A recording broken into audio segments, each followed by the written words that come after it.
جو supreme court کی طرف سے ورڈکٹ آیا جو بلڈوزر پالیسی یہاں پر چلائی جا رہی تھی تو اس کے حوالے سے کیا بتائیں گے؟ دیکھیے ہم اس کو ویلکم کرتے ہیں اور یہ بالکل سراسر ناانصافی ہے. نہ صرف میں سمجھتا ہوں کہ بلڈوزر یہ جو جسٹس کا جو معاملہ ہے کہ بالکل منمانی کی بنیاد پر جو ہے وہ ایک کمیونٹی کو ٹارگٹ کیا جا رہا ہے. اور آپ دیکھیں کہ نہ صرف اس حوالے سے بلکہ آپ دیکھیں کہ ایک اور بہت بڑا مسئلہ جو ہمارے لیے ہے وہ جو اس وقت جو جے پی سی بنائی گئی ہے وقف ایکٹ کے حوالے سے, تو اس کے حوالے سے ہم نے بھی ایک خط لکھا ہے جے پی سی کے ذمہ داران کو, پال صاحب کو, اور ہم توقع رکھتے ہیں کہ جموں کشمیر کی لیڈرشپ کو اور یہاں کی جو مذہبی لیڈرشپ ہے ان کو بھی وقت دیا جائے گا.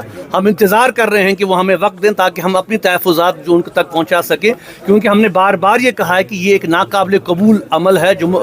پورے مسلمانوں کے لیے وقف جو ہے وہ ایک شرعی مسئلہ ہے.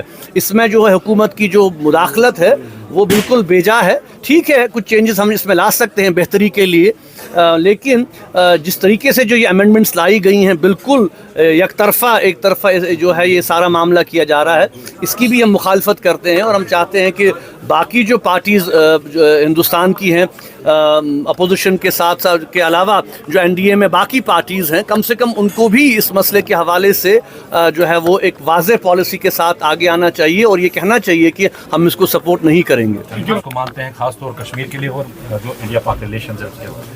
دیکھیے ہماری تو ہمیشہ سے یہ کوشش رہی ہے, جامع مسجد کا ممبر و محراب ہمیشہ اس بات کا داعی رہا ہے کہ at the end of the day مسائل جو ہیں وہ بات چیت سے ہی حل ہوں گے. تشدد, ظلم, بندوق کسی مسئلے کا حل نہیں ہے. اور ہم اپنی طرف سے بار بار یہ کہنے کی کوشش کر رہے ہیں کہ کشمیر کے مسئلے کا جو سیاسی پہلو ہے اس پہلو کو ایڈریس کرنے کے لیے جب تک بات چیت کے عمل کو آگے نہیں بڑھایا جائے گا, کیونکہ ابھی آپ دیکھیں کہ چلیں اب الیکشنز ہو گئے کشمیر میں, ایک حکومت بنی, لیکن یہ بھی ہم سب جانتے ہیں کہ ان کے جو اختیارات ہیں بہت محدود ہیں. ابھی بھی یونین ٹیریٹری کا جو سٹیمپ ہے جموں کشمیر پہ وہ لگا ہوا ہے. آپ دیکھیں کہ یہ جہاں تک روزمرہ کے پرابلمز ہیں, بجلی, سڑک, پانی, جو کہ امپورٹنٹ ایشوز ہیں, اور ہم نے ہمیشہ سے یہ کہا ہے کہ ان ایشوز کو اگنور نہیں کیا جا سکتا. لوگوں کی یہ پرابلمز ہیں اور ان کو ایڈریس کرنے کے لیے گورنمنٹ کو یہ ذمہ داری بنتی ہے کہ جو انہوں نے کمٹمنٹس عوام کے ساتھ کی ہیں ان کو وہ پورا کریں. لیکن جہاں تک کشمیر کے سیاسی مسئلے کا جو پہلو ہے جو پہلو ہے اس کو حل کرنے کے حوالے سے جب تک نئی دلی کی سرکار جو ہے وہ اپنی سوچ میں تبدیلی نہیں رکھے گی اور یہ نہیں سمجھیں گے کہ جموں کشمیر کے لوگ, جموں کشمیر کے عوام جو ہے وہ چاہتے ہیں کہ اب نسل در نسل جو ہے یہ سلسلہ آگے چل رہا ہے. ہم چاہتے ہیں کہ اس کا کوئی اب اس مسئلے کو ہم حل کی طرف لے جائیں.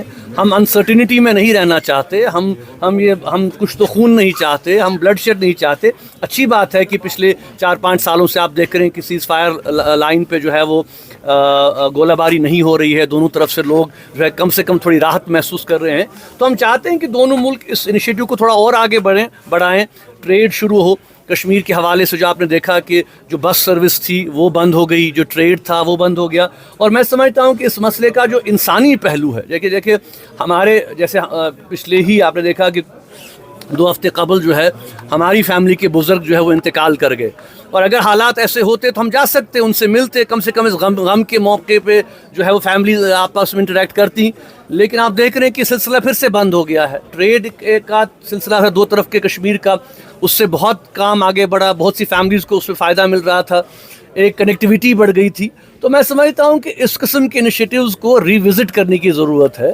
اب ظاہر سی بات ہے کہ یہ سارے انیشیٹیوز یہاں کی حکومت کے ہاتھ میں نہیں ہیں, یہ جو مرکز کی حکومت ہے ان کے ہاتھ میں ہے. اور میں سمجھتا ہوں کہ اگر وہ کوئی پازیٹیو انڈیکیشن دیں گے, جموں کشمیر کی قیادت تو ہمیشہ اس کو آگے بڑھائے گی.